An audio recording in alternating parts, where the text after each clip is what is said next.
And that puts E-Dog up about 200 grand. And Alezra has a little bit of a better hand than he did last time. Pocket sixes. He'll raise to 21 here. Same raise as he did with the 6 deuce of clubs. David Gray's out. Ted Forrest playing a little snug tonight. Daniel Negreanu, of course, is going to call with a 5-3 of hearts. And he does. And Lindgren does as well. Eric Lindgren has been getting a lot of these kind of hands. Suited connectors. Flop comes 6-4, deuce, 2 diamonds. Daniel Negreanu has flopped a straight here, and Eli Alezra has top set. And he bets 5,500. What's Daniel going to do with his straight? The absolute nuts at this point? It raises to 15,000.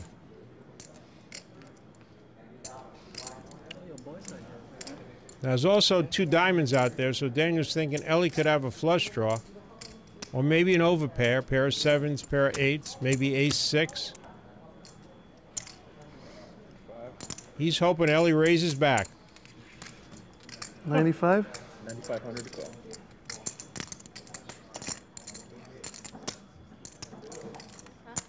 Please raise, Ellie. Please raise.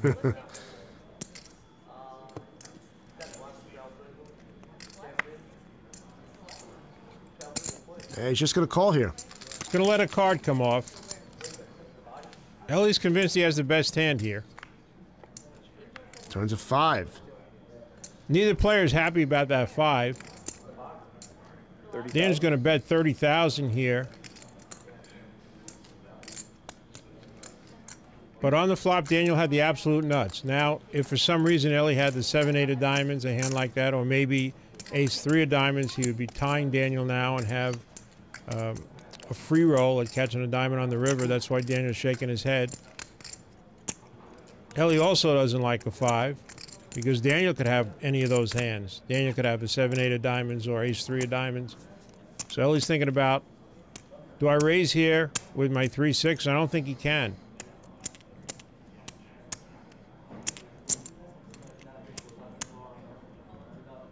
As I said, neither player liked that 5. And he calls here. Ellie's just going to call and hope the board pairs on the river. Okay, then. Daniel doesn't want to see a diamond. And the board does pair with the deuce. Another bad beat for Daniel Negreanu. And he's almost feeling it. How much you playing, bro?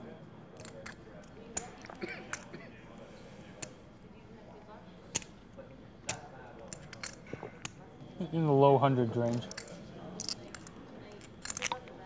120 maybe. David Gray has done something that all the players don't like. Daniel Negreanu wanted Ellie Alezra to answer when he said, how much you playing? Thought he might be able to get some kind of read from the way Ellie answered. Right. And David Gray very quickly gave him the amount. Check. Check.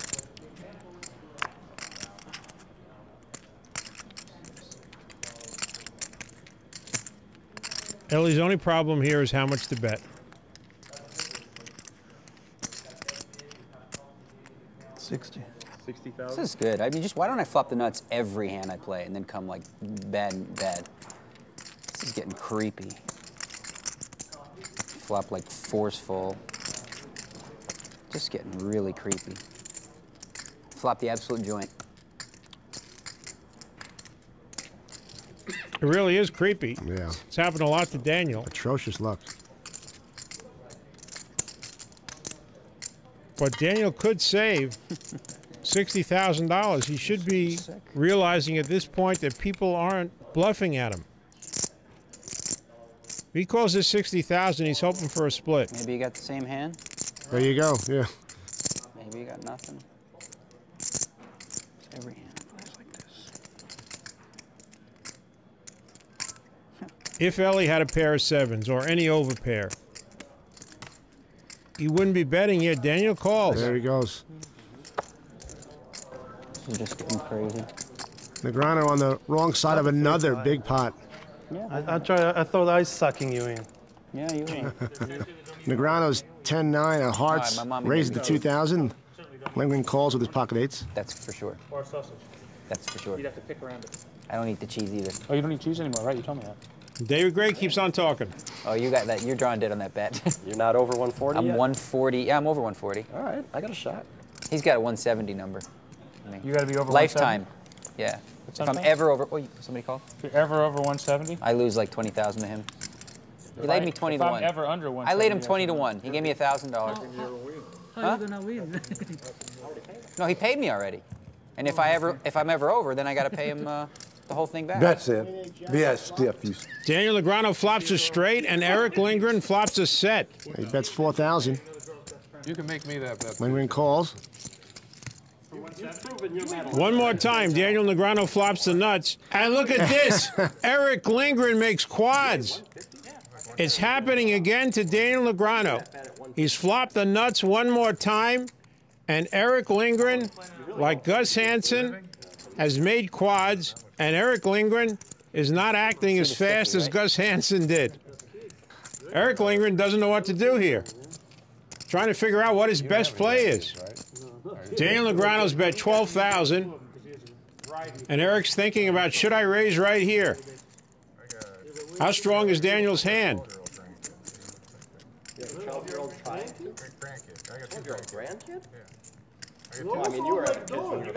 Eric just calls. Probably putting Daniel on a queen. Ace of hearts on the river. You were around for the flood. From Noah? Daniel again believes he's got the best hand. He hopes that Eric's made aces and queens. He was there to witness them, so. Eric's saying, please bet again, Daniel. I was inside the wheel. Okay, John. Negreanu bets 25,000. 25,000.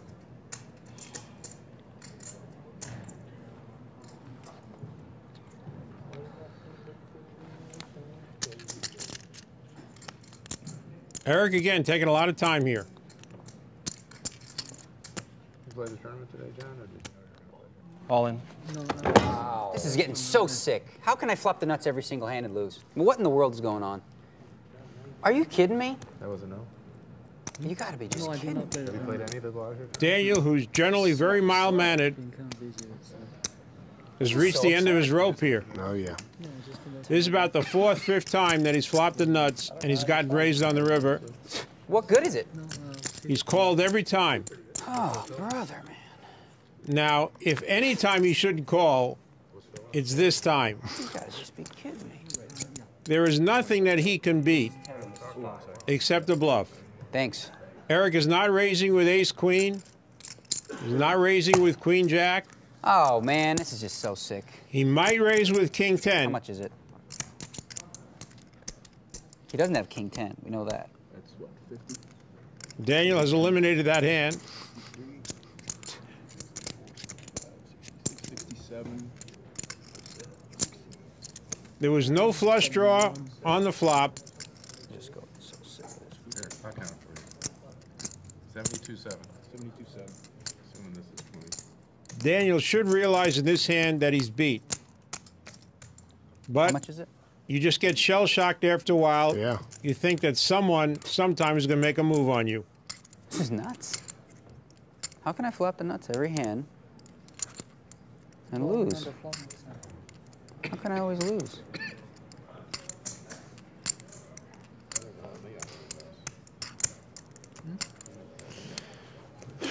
I gotta figure out a hand that he has. Hang on, this can take me a second.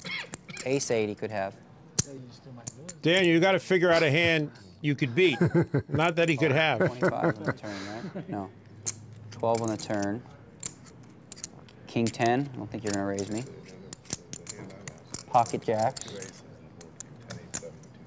You might raise me. Why isn't this an easy laydown for Daniel, You Gabe? could have. He's just shell-shocked. You constantly feel that after you have bad luck that people are going to take shots at you. And he must feel that Eric Lindgren is capable of taking a shot here. But the question he's not really asking himself is, what did Eric Lindgren call on the flop and the turn with? Oh, wait. Could he have a hand like 72,700. Jack 10, Jack 9, and just be raising here, trying to take away the pot? Seems like Daniel's convincing himself that that's what's going on. Well, it's a $72,000 decision. 72.7 to be exact. Flopping the nuts. My credit's good, so I can get more money. It would make this pot, by itself, almost $250,000. 31. What in the world do you got? I don't know. No idea.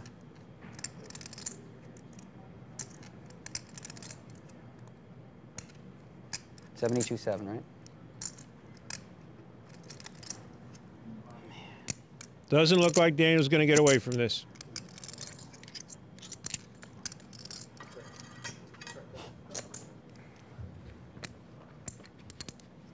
I just don't. I don't know what he has. I have no idea. I'm just going to call. Full house is good. 4-8s. 4-8s. That's about right. This just gets me sick. It's getting so sick. When Daniel watches this, I think he's going to realize what a bad call that was. I never see so many cold decks that Daniel runs. Have you? I never see that. It's just getting absurd. Gus Hansen opens up with pocket fives. He raises to 2,100. Negrano with pocket sixes, raises to 5,000. 5.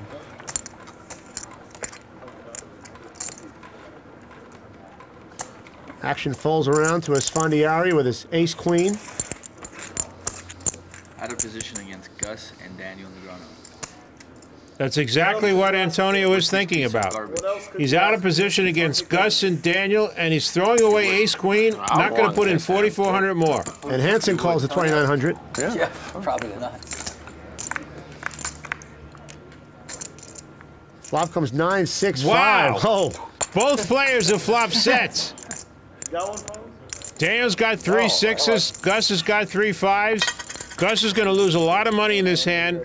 Only thing that could save him is maybe a 7 or an 8 coming up and slowing down the action on the turn. Negrano bet $8,000. Come over here to go clubbing. You find out we're playing poker. Good morning, Dr. Gray. In the middle of this hand, David Gray has showed up and starts to do his dance moves behind Gus. This guy is a cartoon character. There's so many people that can do it, you know? Gus is trying to figure out what to do here. He's going to raise. Here. That's the right move. You don't want someone coming in here with a hand like 9-8. He raised to $26,000. 26,407. And Daniel is just going to call. He's going to let a card come off. I like this move by Daniel. Gus is convinced he has the best hand now. Turns another 5. Wow! Gus has made quads. Gus Hansen has quads, and Daniel Negrano has 6s full. Unbelievable. This is trouble. Trouble in River City for Daniel Negrano. The previous hand I had the queen 9 deuce. So I won 21 and I lost 4, so I won 17. The other players seem oblivious to what's going on in this hand. Hansen bets 24,000. Oh my god, I just won 65, yeah. I think Daniel Negrano is putting Gus Hansen on a hand like 7-5 or 8-5. He's putting Gus Hansen on 3 5s right now, and he's thinking about how do I extract the most money from Gus Hansen here.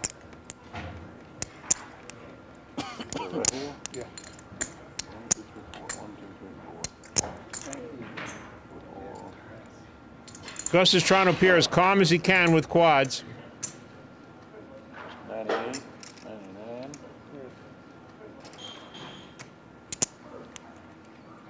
He's not giving anything up.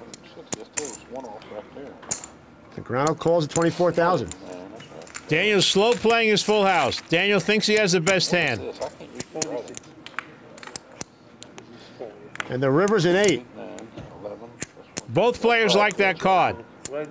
Both players want the other player to make a straight. And Gus checks his quads. Okay, so then you won 17 here. Great play by Gus. You lost 2. I lost 2. And I lost 2. And Barry won 4. correct. And Now, if Daniel Gus did have 7-5, Gus has made a straight here. And right here, I want 17. The main thing is Daniel feels he has the best hand. And there's no reason he shouldn't feel he has the best hand. 174. Okay, that's where I make a mistake. Okay. He's feeling the right amount to bet is $65,000. $65,000. That's 50. 96. I'm all in. 65. Huh? I'm all in. 160. How much more is it? That shocked Daniel. Wow. Count his. Wasn't expecting it. The pot now stands at over $400,000. Even without Daniel calling, this stands as the biggest pot in the history of high-stakes poker. And if Daniel calls, it'll be almost 600,000. Unbelievable.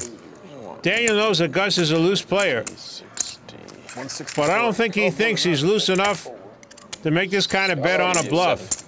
How much? 167. Daniel's got to know that Gus has a hand. What he's trying to figure out is, does it beat his He hand? might have the nuts. You're missing a big pot here, Eli. It's a big pot here. You just raised me 167. It's a big pot. I better have something if I'm going to call, right? Daniel pointing out to Ellie and Doyle that something's going on here. Yeah. You think they'd know? Oh, you can do it better.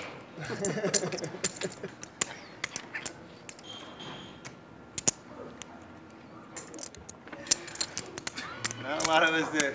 Buddy, this is if I lose this pot, it's a cooler, so can't feel too bad. If I lose this pot, it's a pretty bad cooler. Pocket fives, pocket nines, maybe like pocket eights. Ooh, that'd be sick too. That would be sick. Well, you're right, Daniel. It's one of the above. Yeah. What else would Gus Hansen be raising you $165,000 with? And Daniel decides to call. Oh, so sick. Shows in the fives. Pocket sixes? You had one out. I believe you. I believe you. I wasn't too happy on the flop, but once the turn came up. Wasn't too happy. Meanwhile, he rakes in a pot over $575,000.